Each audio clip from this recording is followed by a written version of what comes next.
Hello and welcome back to Investor Info, where investing is made simple. Gold, more than any other commodity, has captivated human communities since the dawn of recorded history. Over money and mercantilism, empires and kingdoms were established and destroyed. Gold became widely acknowledged as a good form of payment as cultures advanced. In today's video, we'll be diving into why gold is so valuable, yet rare. But before we dive into all the exciting things about gold, make sure that you hit that subscribe button and click on the bell icon so you'll get notified every time we upload a new video. You are not gonna want to miss out. Now, let's get started. Gold. It's gleaming and metallic, and it melts readily into bars, coins, and jewelry. It does not corrode, rust, or degrade. Gold is, well, gold. But why is gold so important, both in our minds and as a worldwide store of value and medium of exchange? Why is silver consigned to a distant second position? And what about poor old copper, which shares many of gold's physical properties? Some claim that gold has no intrinsic worth, that it is a barbarous relic with no monetary properties from the past. They argue that in a modern economic system, paper currency is the preferred medium of exchange, and that gold's main value is a material for jewelry. On the other end of the scale, others argue that gold is a unique and important asset for investors to retain in their portfolios due to its inherent attributes. They think that investors have as many reasons to invest in gold as they do vehicles to do so. Most people would agree that gold has always been valuable for all of these reasons. 1, as a component of ornamental jewelry, 2, as a form of payment at times, and 3, as an investment. But in addition to these physical characteristics, we would add another aspect of gold that, while more difficult to quantify, is just as real, and that is its mystery. The mystery of gold's attractiveness is part of its allure. The major issue with gold is that, unlike other commodities such as oil or wheat, it is not used or used up. When gold is mined, it remains in the world. A barrel of oil, on the other hand, is converted into gas and other products that are used in the gas tank of your automobile or the jet engines of airplanes. Grains are found in the food that humans or animals consume. Gold, on the other hand, is made into jewelry, used in art, held in ingots and vaults, and utilized for a number of other purposes. Regardless of where gold ends up, its chemical makeup is such that the valuable metal cannot be depleted. It is truly eternal. Gold, unlike oil or coffee, is not eaten. Almost all of the gold ever mined is still in existence, and additional gold is mined every day. If this is the case, the price of gold should fall over time as there is more and more of it available. So, why isn't it? Aside from the fact that the number of individuals interested in purchasing it is continually increasing, jewelry and investment demand provide some hints. Simply put by Peter Hugg, who is Kitco's director of worldwide trade, quote, "It ends up in a drawer somewhere," unquote. For years at a time, gold in jewelry is effectively removed from the market. Despite the fact that nations such as India and China see gold as a store of wealth, the individuals who acquire it there do not sell it on a regular basis. Few pay for a washing machine by handing over a gold bracelet. Jewelry demand, on the other hand, tends to grow and fall in tandem with the price of gold. When prices are high, jewelry demand declines in relation to investor demand. Gold has also always had more power than any other commodity on the earth, and that power has never truly vanished. Until the 1970s, the United States monetary system was based on a gold standard.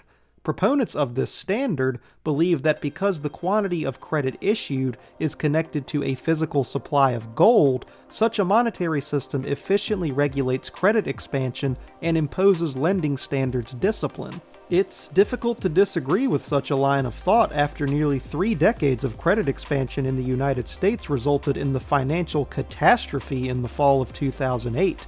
From a basic standpoint, gold is often seen as a good inflation hedge. Gold is an excellent store of value in the face of a weakening currency. The stock market is the simplest method to obtain exposure to gold, as you may invest in physical gold bullion or shares of gold mining businesses. Investing in gold bullion does not provide the same level of leverage as investing in gold mining stocks. Higher profit margins for miners may enhance earnings exponentially as the price of gold rises. Assume a mining business has a $200 profit margin when the price of gold is $1,000. If the price of gold climbs 10% to $1,100 per ounce, the operating margin of gold miners increases by 50% to $300. Of course, there are additional factors to consider when investing in gold mining equities, such as political risk, because many are located in third world nations, but also the challenge of maintaining gold output levels. While gold is a decent inflation bet, it is far from the only one. Commodities gain from inflation in general because they have price power. When investing in commodity-based enterprises, the essential factor is to go with the lowest cost producer. TIPS, which are inflation-protected securities, are a good option for more cautious investors. The last thing you want is to be sitting idle with cash, believing you're doing great as inflation eats away at the value of your dollar. When it comes to investing in gold, you cannot disregard the impact of human psychology.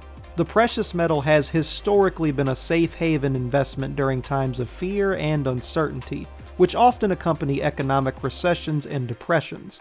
Gold is now sought after not just for financial purposes and to produce jewelry, but also for use in the production of certain electrical and medical products. Gold, as of March 2021, was over $1,700 per ounce, down more than $300 from September 2020, but still much higher than prices below $100 observed 50 years before. Because gold is priced in US dollars, its price is often inversely tied to the value of the US dollar. All else being equal, a stronger US currency tends to keep gold prices lower and more under control, whilst a weaker US dollar is likely to drive gold prices higher due to increased demand. This is because more gold can be purchased when the dollar is weaker. As a result, gold is frequently seen as an inflation hedge. Inflation occurs when prices rise, and prices rise when the value of the dollar lowers. As inflation rises, so does the price of gold. During times of economic uncertainty, such as during a recession, more individuals turn to gold as an investment because of its enduring worth. During stormy times, gold is frequently seen as a safe haven for investors. When predicted or actual returns on bonds, stocks, and real estate decline, demand in gold investing rises, driving up the price. Gold may be used as a hedge against economic events such as currency depreciation or inflation. Furthermore, gold is said to provide security during times of political unrest. Gold is often seen as a diversification investment. It is apparent that gold has traditionally acted as an investment that may offer a diverse component to your portfolio, whether you are concerned about inflation, a sinking US currency, or even preserving your riches. If your primary goal is merely diversification, gold is unrelated to stocks, bonds, or real estate. Growth investors are often more interested in gold equities than income investors. Gold stocks often increase and fall in tandem with gold prices, but there are certain well-managed mining businesses that are profitable even when gold prices are low. Increases in gold prices are frequently exaggerated in gold stock values. A very minor increase in the price of gold may result in huge increases in the finest gold stocks, and gold stock owners often receive a far better return on investment, or ROI, than real gold owners. Even investors who are primarily interested in growth rather than consistent income might profit from selecting gold stocks with a history of outstanding dividend performance. The mining industry, which includes enterprises that extract gold, may be highly volatile. Consider the company's dividend history over time when examining the dividend performance of gold stocks. Two crucial components to check in the company's balance sheet and other financial documents are the company's history of paying dividends and the sustainability of its dividend payout ratio. The potential of a firm to continue robust dividend distributions is considerably strengthened if it has continuously low debt levels and good cash flows, and the company's history shows that it's constantly improving debt and cash flow data. Because each firm goes through development and expansion cycles in which it incurs more debt and has less cash on hand, it is critical to examine its long-term data rather than a shorter financial picture timeline. To determine the investing benefits of gold, compare its performance over the last 5 years to those of the S&P 500, and this is as of April 2021. Over this time span, gold has underperformed the S&P 500 by a significant margin, with the S&P index achieving over a 100% total return compared to gold, which returned just 42.5%. That being stated, the time span under consideration is critical. Gold, for example, beat the S&P 500 from November 2002 to October of 2012, with a total price rise of 441.5%. The S&P 500, on the other hand, increased by 58% within the same time period. The argument being made here is that gold is not necessarily a smart investment. The optimum moment to invest in practically any asset is when sentiment is negative and the asset is cheap, offering significant upside potential when it returns to favor. Every investment has both perks and cons. If you don't want to own real gold, investing in a gold mining firm may be a better option. If you feel gold is a secure bet against inflation, you may achieve gold-based wealth by investing in coins, bullion, or jewelry. Finally, if you want to use leverage to profit from rising gold prices, the futures market may be the way to go, but keep in mind that any leveraged holding comes with a certain element of risk. Gold is regarded as a secure investment. Because the price of gold does not normally fluctuate in tandem with market prices, it is intended to provide a safety net when markets are in a downturn. As a result, it might be seen as a dangerous investment, as history has proven that the price of gold does not always rise, even when markets are booming. When there is anxiety in the market and stock prices are expected to fall, investors often gravitate to gold. Furthermore, gold is not a source of revenue. Unlike stocks and bonds, gold's return is solely dependent on price appreciation. Furthermore, investing in gold has its own set of expenses. It necessitates storage and insurance fees because it is a tangible asset. Taking these variables into account, gold works best as part of a diversified portfolio, especially as a hedge against a declining stock market.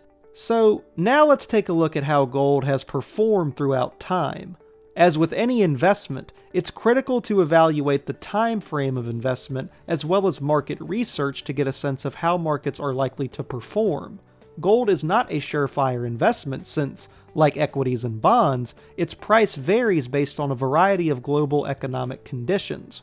Diversification is crucial in all investment portfolios, and investing in gold may help diversify a portfolio, especially during the market downturn when the price of gold tends to rise. When looking at gold prices, it's generally a good idea to consider how well various countries' economies are performing.